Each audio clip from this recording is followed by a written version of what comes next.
So what is up, guys? Welcome back to the More Nick Ackerman channel, and in this episode we're going to take a look at my 6 months later thoughts with the Galaxy A55 here. This phone came in at $300 to $400, so definitely it's not a super high price phone, and it also has a nice premium build.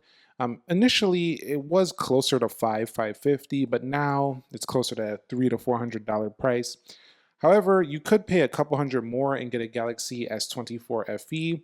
This still seems to be a quite nice phone right here. Glass back, aluminum rails that definitely look quite premium. You could see the volume rocker and the power switch right there. And overall, you do see a SIM card tray up here. In addition, this does have micro SD card expansion. It's not the thinnest phone out there, but it definitely has a nice brushed look that gives it a more premium feel than before. I would say overall, though, the design of this phone after 6 months has been enjoyable. It makes the A series feel definitely more premium than before, and it's felt every time you pick this thing up. It just feels like a more premium Samsung smartphone that you would typically get from something like a Galaxy S line. So that was one of the biggest deals with the design.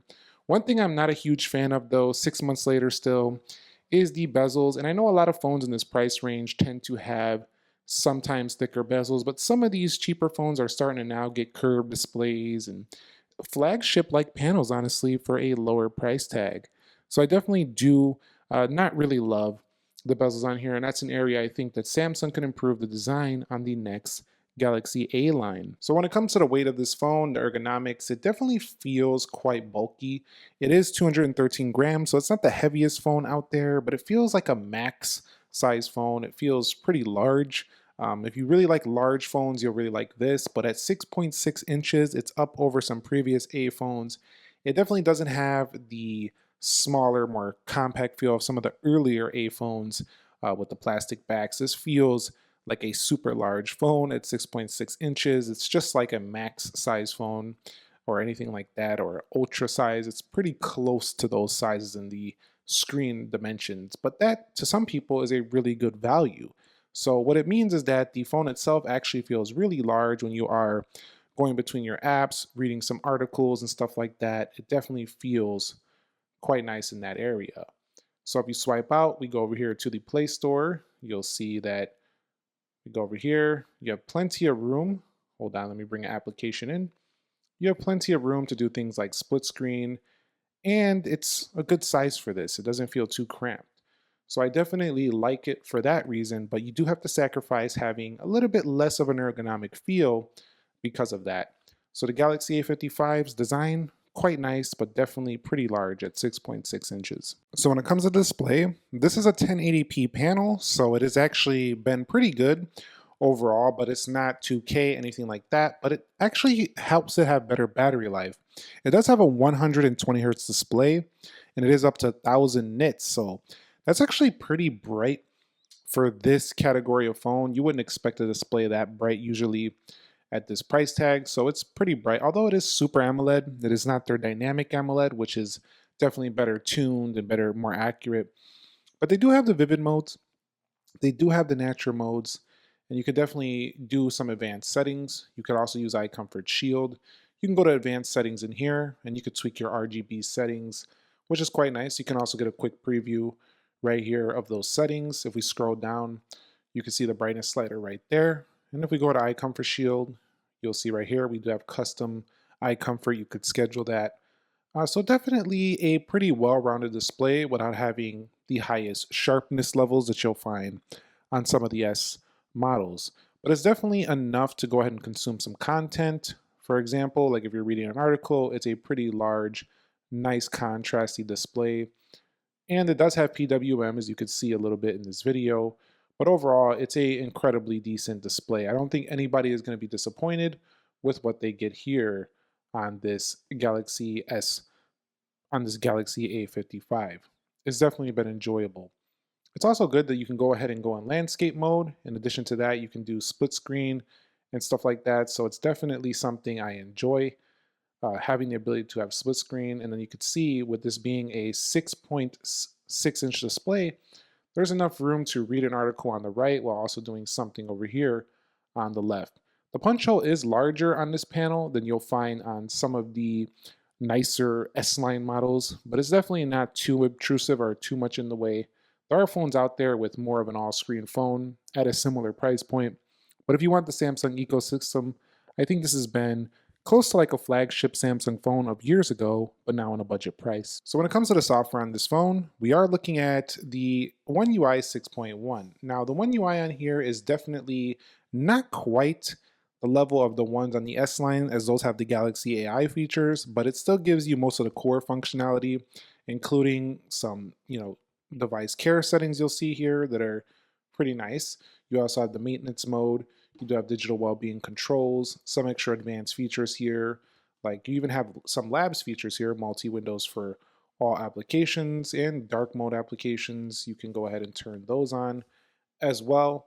In addition, you have some multi-window features, gestures, and more. So there's still a lot you can do. And of course, with the Samsung phone, this is based on the Android platform. You could go ahead and go into the Play Store and we can go ahead and download a bunch of launchers. Hold on. No thanks. We can go ahead and do this. We can download a bunch of launchers here. So there's a lot of customization you can do up in there. In addition to that, you can go over here into the Galaxy Store here, and then you have extra things you can play around with in here, including there are some themes in here as well you can download for the Galaxy A55 over here, including fonts and stuff of that sort. So the customization factor is still strong on here. And then on top of that, the One UI also gives you some customizations just from right there. You'll see a bunch of featured Galaxy themes, icons, different AODs, and stuff like that. So you can really make it your own. You can go to wallpapers and styles, and they also have color palettes here on board. So the software is fun to use. There's a lot you can play around with. And as you've seen, it's just a really decent experience on the Samsung Galaxy A55. Even if you're not getting every single thing that you'll get on the S line, you're getting most of it. And you're even getting Circle to Search now, which came in a recent update. So you'll now get Circle to Search on here, which is pretty cool if you want to use that. Although, if you want to use AI, you can still use things like ChatGPT, as that's available for most Android phones. You can also use Google Gemini as well on here, as that's available for most Android phones. So you could just download that and have some AI features. So while you don't have it built right in, you still have enough to play around with here. This is still a solid option overall. And this phone does have 8 gigs of RAM, so it doesn't really reload too many apps. It doesn't really have too much of them issues. For this, you can see 7.28. While this is an Exynos CPU, it doesn't have too many issues with performance because it is 4 nanometer and it is 8 gigabytes of RAM. So this phone actually starts with 128 gigs of storage, which is actually pretty good. For this phone, you probably are going to want a little bit more, but you can also just buy the 128 gig and you can use the SD card slot to expand that storage. So there is an SD card slot in here along with a SIM, but you can expand it here by getting the 256 if you want to go to that phone.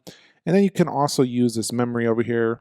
They should have some RAM Plus in here, down here, if you want to expand that a little bit out. In addition, if you do buy the 12 gig of RAM version, you will get 256 gig. So the storage options are solid, although if you're looking for like a 512, 1 terabyte, that's not going to happen on this phone. You have to go up to a higher level Samsung phone for that. But the storage is pretty good. It's enough for a lot of your apps, a lot of your videos and photos, and of course you can use cloud storage like on most other smartphones to store the rest of your stuff. Now when it comes to the cameras, 6 months later, while I found they look a lot like the Galaxy S line, they don't really perform like one. So let's go ahead and take a look at the rear. While they're good, don't get me wrong, under this great lighting, most cameras are going to look good. They're sharp enough. These are not flagship level photos. You have 50 megapixel shots, but the megapixels don't always tell the whole story. This phone does really good in good lighting, though. It really has no issues here. It definitely has a pretty good video quality. You cannot do 4K 60, though, on here, so it's definitely not flagship level. And you do have a lot of the Samsung included features, including Pro Video, Night. So I would say this is a good starter phone camera. It's definitely not going to be professional level. But you can also zoom in up to 10 times. Although the zoom quality is not fantastic, most of it's going to look good here because I have these really good lights. But when you start getting in lower light, that's where this phone seems to struggle a little bit. So Samsung can improve the night conditions on here. They're not great. They do have a fun mode, which is cool.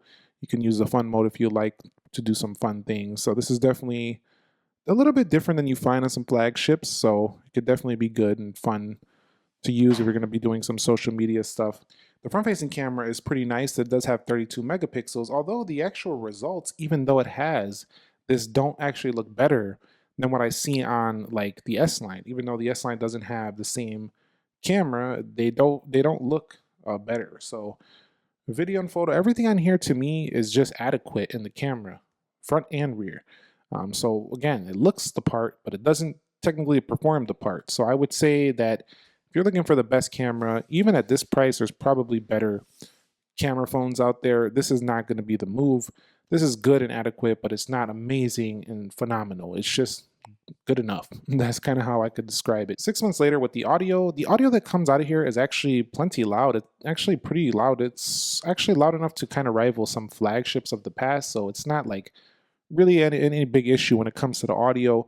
That's very good. I don't have an issue with that. But one area I definitely really like about this phone is going to be the battery life. So the battery life on this phone is phenomenal. It's actually better than some of the S-line phones I've tested. So if you do like really good battery life, this is definitely going to be one for you to check out, the Samsung Galaxy A55. This one has incredible battery life for the price, closer to that of some bigger, larger phones out there that are flagship grade. So maybe it's coming from the 1080, the weaker processor. I'm not sure how it's achieving that, but it definitely has really good battery life. I also really like that this 120 hertz and the performance of this phone is actually better than it used to be. It definitely doesn't lag up or have any major hiccups, but it still kind of runs a little bit slower. Like you can tell it's still a budget Samsung. It's still not a top tier, but it runs better than previous A lines. And I'm no longer mad at it. It can run most of things I need daily, but I still think they could work a little bit on this because they do have great battery life now. So if they just get the performance great, then this phone is just all around great, pretty much.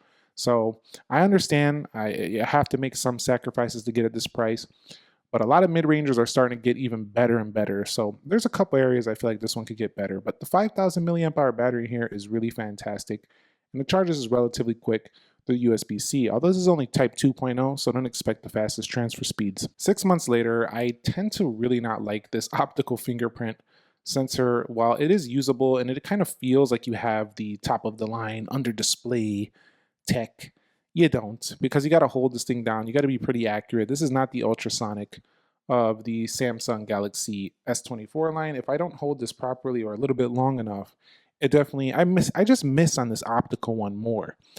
It's not that it doesn't work. There are other Android phones out there with the optical sensor, but this one I tend to miss a little bit more. I don't know what it is. Maybe it's lower or something. I'm just used to it be a little higher on the Ultra. Probably my own user error. I'm not sure. Personally, though, I just tend to find the S line to be much more accurate and fast with the fingerprint. So I even think a phone like this should use a hardware one because it would be a little bit more accurate for the day-to-day. But the optical does the job. I'd like to see an ultrasonic on here in the future if that tech gets cheaper and you could bring it to the A line. Months later, with the reception strength, the phone call quality, it's pretty much fine, but it really depends on the region and the area you're in, your service carrier. That's really going to depend how well this does for you. But 6 months later, long-term review of the Galaxy A55, I find this phone to be pretty great for the price. I feel like it feels a lot more premium than it used to feel. Like it used to feel plasticky and cheap and stuff like that. So this is definitely not feeling cheap or plasticky, but you can still tell like that it's not a super premium phone now because when you're kind of just running along the software, it has like these little animation lags. The phone itself doesn't really lag too much, but it just kind of feels a little slower. It doesn't keep up, like it just looks a little slow compared to their S lines. It doesn't have that snappier feel to it. In addition, you could tell it's not quite as high quality because of the bezels here. They look a little bit older. In addition to that, the Super AMOLED doesn't have the same accuracy or anti-reflection or that premium look as their dynamic AMOLEDs on the S line. Of course, I don't expect that. I'm just saying you can still tell this is not top of the line. But one thing that's nice about it is that you feel like you get a lot for the price, although it doesn't have AI features. So Samsung could improve a few areas. I think they could bring 12 gigabytes of RAM to this at the base level to make it a little bit more powerful if they're not going to put a super powerful chip. They could make it a little more speedy, get the animations a little faster. It's not like it's going to make the S line undesirable just because you made this one a little faster. They could probably thin out the bezels a little bit if we're being honest. Maybe make the phone a little less chunky as well. It's pretty thick, to be honest with you. And make it a little bit more ergonomic because this corners of this phone are pretty uncomfortable. They definitely do dig in the palms. But all around, I think they have a pretty nice phone here, and I don't think it's a disappointing one. It's been pretty good. So I'd give this one about a 7 out of 10. It's been pretty decent. It doesn't disappoint. But it definitely doesn't overly impress either. So just not super, super impressive, but pretty good. That's my Galaxy A55 thoughts after 6 months later. Stay tuned. I do plan to pick up the Galaxy S24 FE soon. Maybe give a look at that as now it's becoming cheaper on Black Friday. And I also think it's definitely a better option than this one. So stay tuned, and I'll catch you on the next episode. Nick here. Thank you very much for watching, and peace.